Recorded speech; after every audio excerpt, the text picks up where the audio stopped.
जब तक जिंदा हूँ शरीफ खानदान को नहीं छोड़ूंगा, चीनी महंगी करने वालों को मुआफ नहीं करूंगा, चाहे मेरी हुकूमत चली जाए। वजीर आजम का दो टोक ऐलान। अवाम के सवालों का जवाब देते हुए कहा, जहांगीर तरीन को वाजे कर दिया कि मैं किसी के साथ नाइंसाफी नहीं करता। ताकतवर को कानून के ताबे लाना जिहाद है। माफियाज के खिलाफ कामयाबी से लड़ रहे हैं। जब तक भारत 5 अगस्त के इकदाम वापस नहीं लेता, बातचीत नहीं करेंगे।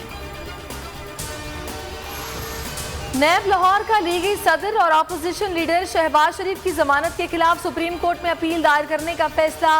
नैब की प्रोसिक्यूशन टीम ने तैयारी शुरू कर दी। लाहौर हाई कोर्ट ने शहबाज शरीफ को आमदन से जायद असासों के केस में जमानत पर रिहा किया और 8 हफ्तों के लिए बैरून मुल्क जाने की इजाजत दी। लाहौर एयरपोर्ट पर इमिग्रेशन हुकाम ने उन्हें बैरून मुल्क जाने की इजाजत नहीं दी। शहबाज शरीफ का नाम ईसीएल में डाला जाए, नैब ने वजारत दाखिला को खत लिख दिया। वजीर दाखिला शेख रशीद ने नैब दरखास्त का जायजा लेने के लिए अहम इजलास कल तलब कर लिया। इजलास में वफाकी वजीर कानून और इंसाफ फरूख नसीम भी शामिल होंगे। नैब के खत और इससे मुतालिक आईनी और कानूनी मामलात का जायजा लिया जाएगा। Hudaibiya paper mills case Panama से बड़ा केस है। ये तकरीबन 1242 मिलियन रुपए के फ्रॉड की कहानी है। कुछ नए हकाइक भी सामने आए हैं जिन पर तफ्तीश का फैसला किया गया है।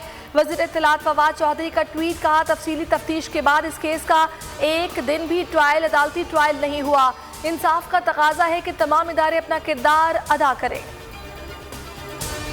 रावलपिंडी रिंग रोड स्कैंडल की इंक्वायरी मुकम्मल। रावलपिंडी ऑडिटर के डिप्टी कमिश्नर समेत दीगर अफसरान ओहदे से हटा दिए गए।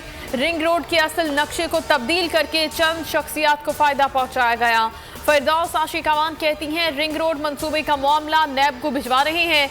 गठजोड़ और पर्दा नशी चेहरे बेनकाब हुए। फ्रंटमैन को आगे करके ओहदों का गलत इस्तेमाल किया जाता है। ईद उल फितर की आमद, बस सर्विसेज बंद होने से आबाई इलाकों को जाने वाले मुश्किल में। प्राइवेट गाड़ियों वाले मनमाने किराए वसूल करने लगे। ईद स्पेशल ट्रेनें भी रवां दवा। मीरपुर खास और कराची के दरमियान भी स्पेशल ट्रेन चल पड़ी। मार्केट्स बंद होने से ऑनलाइन कारोबार चमक उठा। शहरी ईद के लिए तहाइफ और दीगर अशिया ऑनलाइन खरीदने लगे। बुध और जुमेरात 2 दिन इफ्तार से सहर तक कारोबार की इजाजत दी जाए। कराची चैम्बर ऑफ कॉमर्स की सिंध हुकूमत से अपील। सदर शारिक वोहरा ने कहा कि अवामी हुकूमत परेशान हाल अवाम और ताजिर बरादरी की मुश्किलात कम करने के लिए फैसला करे। जुबैर मोतीवाला कहते हैं, तमाम मार्केटें एक साथ खुले रखने से रश नहीं होगा। मुल्क में कोरोना से मजीद 113 अमवात, 3084 नए केसेस रिपोर्ट। लॉकडाउन की खिलाफ वर्जी पर कराची के इलाके कोरंगी में इंतजामिया का एक्शन। मुतादिद दुकानें सील। दीगर शहरों में भी इंतजामिया का क्रैकडाउन। कई दुकानें सील करके मुतादिद अफराद को गिरफ्तार कर लिया गया।